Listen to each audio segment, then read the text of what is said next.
Salut mon ami, j'espère que tu vas bien aujourd'hui. Dans le cadre du défi 30 jours de Martin Latulippe que je relève avec autant d'enthousiasme à chaque fois, on est déjà rendu à la capsule numéro 22.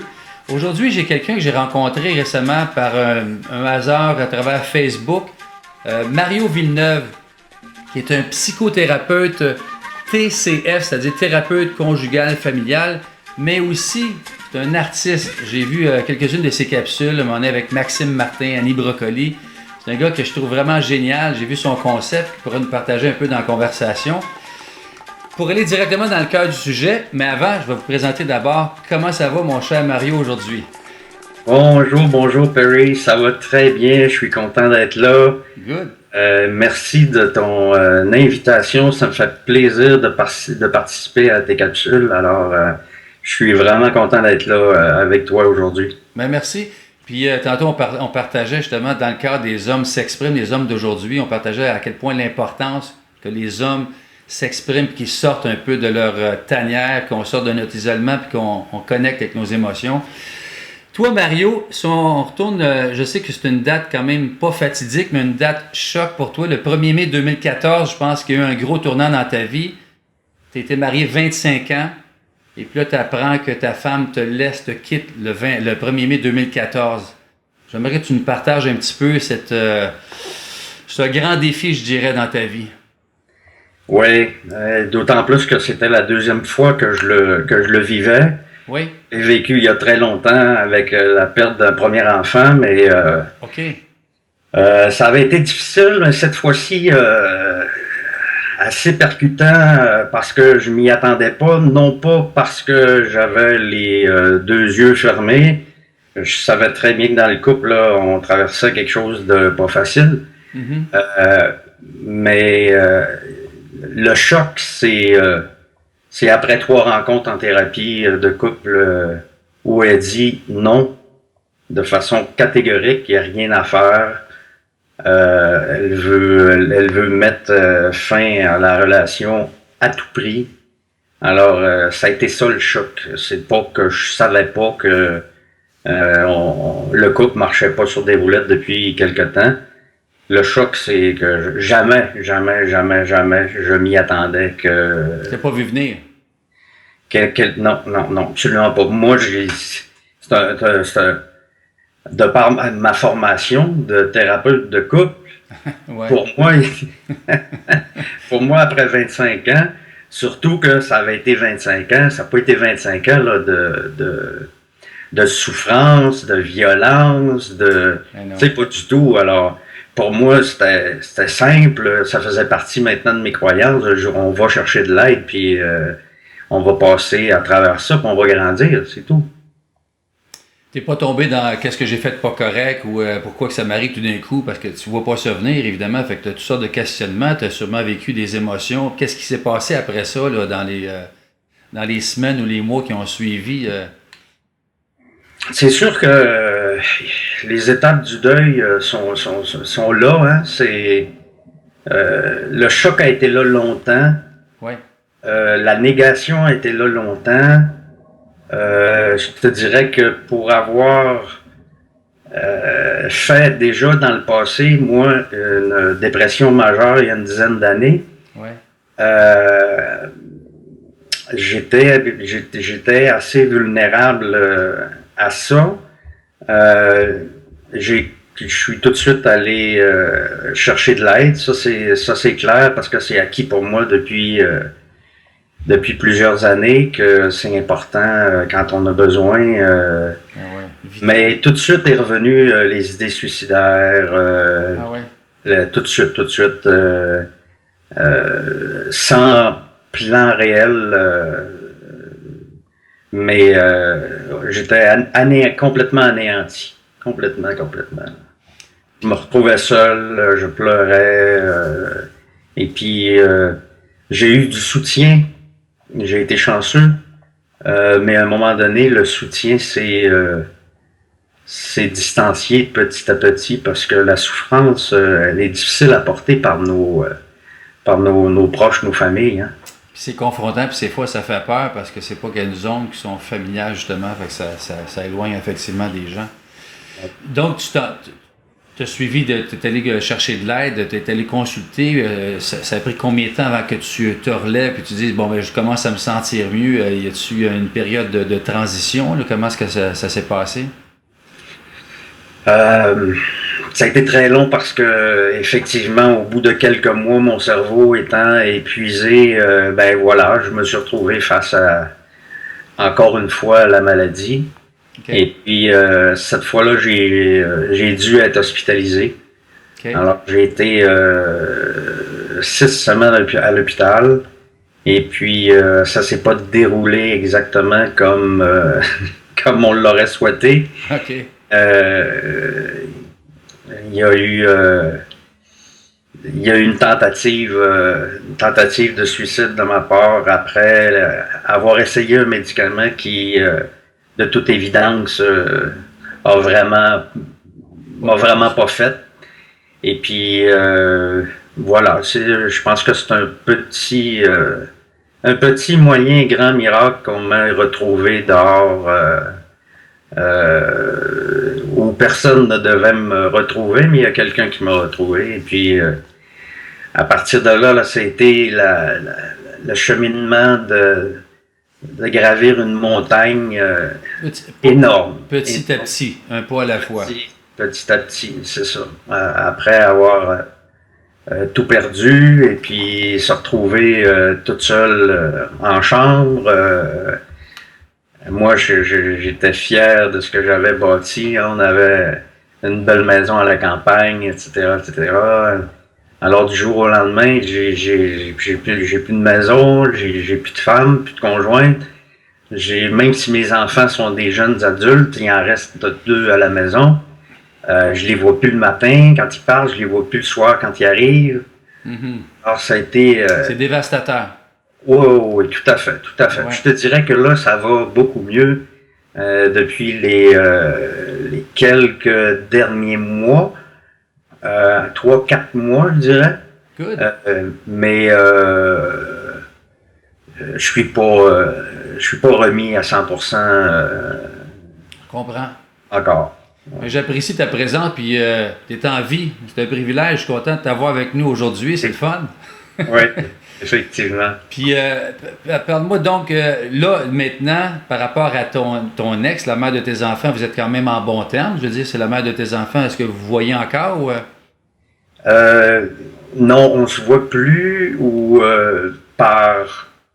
juste par réunion des enfants, comme par exemple la semaine dernière, là, mes enfants jouaient une partie d'improvisation à Ottawa et puis on s'est croisés là, c'est la première fois que je la revoyais depuis 4 mois à peu près. Mm-hmm. Et puis ça s'est très bien passé, on est en bon terme. Good. Mais j'ai demandé à cesser les communications puis les tentatives peut-être d'avoir le rapprochement. De l'amitié puis du rapprochement, oui, parce que veux pas, je tombais dans l'espoir et puis étant donné que c'était à sens unique, je faisais juste repousser le deuil. Puis pour remplacer, pour le bénéfice de nos auditeurs, tantôt, parce qu'on partageait avant l'entrevue qu'elle a tenté de se rapprocher de toi depuis 1 an et demi, depuis votre séparation. C'est ce que je comprenais, c'est ça? Ben, il y a eu un moment où, oui, effectivement, okay. Elle avait le goût de voir s'il n'y aurait pas des possibilités de reconstruire quelque chose, mais à partir de l'amitié et puis tout ça. Alors moi, ça t'a remonté, ça t'a ramené encore le phénomène de retomber dans l'attente que peut-être ça pourrait fonctionner. Oui, voilà. Mais tu as recommencé à souffrir d'une certaine façon, puis là, tu te respectes, tu as mis un terme à ça, puis on passe à autre chose. Oui. On passe à autre chose dans le sens qu'on prend soin de Mario. Ben c'est ça, ben bravo, au moins tu te respectes dans toi-même, dans ton cheminement, puis la vie va s'occuper du reste. Mais puis, ce que je trouve intéressant dans ton partage, tu reviens souvent avec la notion de deuil, parce que souvent le deuil, ça peut être autant pour certaines personnes, c'est familier, c'est facile, puis d'autres personnes, c'est tellement ambigu, puis ça a l'air nébuleux. Le deuil pour toi, c'est quand même important de passer. Il y a des phases de deuil à travers soit une séparation, une perte d'un être cher. Tu veux-tu élaborer un petit peu là-dessus? Tout à fait. Et puis, le fait que je sois psychothérapeute et que j'ai rencontré beaucoup d'hommes, Oui. de femmes aussi, mais beaucoup d'hommes à travers les années, pour ma part et celle des hommes que j'ai rencontrés, le deuil, c'est quelque chose qui est extrêmement difficile parce que les hommes n'ont pas l'habitude de parler, d'exprimer leurs émotions. Alors, ils ont juste... Il manque d'outils, et tout ce qu'ils souhaitent, c'est de passer à autre chose le plus vite possible. What's next? Puis très souvent, passer à autre chose, ça veut dire aussi avoir quelqu'un dans sa vie le plus tôt possible pour ne pas sentir le vide et puis toutes les émotions négatives qu'on doit confronter, qu'on doit vivre absolument. Sinon, si on met le bouchon, c'est regrettable, mais on pense que là, tout est guéri. Mais il arrive un deuxième ou un troisième ou un quatrième deuil dans la vie de l'homme. Et puis là, ça éclate encore plus. Encore plus. Et puis on se rend compte que les choses sont pas guéries depuis plusieurs années. Alors c'est important pour moi de vivre chacune des étapes, malgré que je suis comme tout le monde, là. Quand je suis assis dans le fauteuil du psy, je suis excellent. Oui, je comprends. Et comme conférencier, et comme... j'ai toutes les solutions. Mais quand je me retrouve assis de l'autre côté, je suis comme tout le monde. Le défi est grand, puis je te dirais, Perry, que je suis encore à travailler très fort, à vivre juste 24 heures à la fois. Ben, c'est déjà quand même noble et très valorisé quand même de vivre une journée à la fois. C'est un pas à la fois. Il faut revenir à la simplicité. Hein? C'est quelque chose. Mais le deuil, c'est effectivement, c'est pas évident pour beaucoup de monde d'accueillir et d'accepter nos émotions comme elles se présentent sans vouloir les fuir, les étouffer. C'est tout un muscle à développer qui est pas nécessairement... on n'est pas né avec ça. On n'apprend pas ça à l'école. Puis encore moins les hommes, on est conditionnés que ça va s'arranger tout seul, puis je pleurerai pas, puis à un moment donné, ça va finir par finir. Mais c'est oui, ça. Puis c'est non seulement fort chez l'homme, mais dans l'éducation de certaines femmes aussi. Je vais te parler de mon élément déclencheur. C'est vrai que ça faisait 24 heures que je prenais un médicament qui je savais que ça... je savais.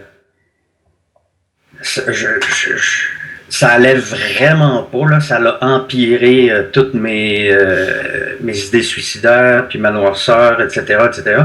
Et puis après 24 heures de prise de ce médicament-là qui était pas fait pour moi, tout simplement, c'est une infirmière qui est venue me trouver à côté de mon lit alors que je pleurais. Puis elle m'a dit, Monsieur Villeneuve, je vais vous demander d'arrêter de pleurer parce qu'un homme, ça ne pleure pas. Wow. Alors, et puis moi qui étais dans des idées sombres et qui me disait, tu vois, tu fais souffrir tout le monde autour de toi, Mario, si tu avais du courage et si tu n'étais pas égoïste, tu t'en irais. Hein, pour arrêter. Alors quand cette femme-là m'est arrivée avec cette phrase-là, on aurait dit que ça m'a dit, tu vois Mario, la confirmation, elle vient même de l'institution. T'es pas correct. Tu vois comment t'es pas correct?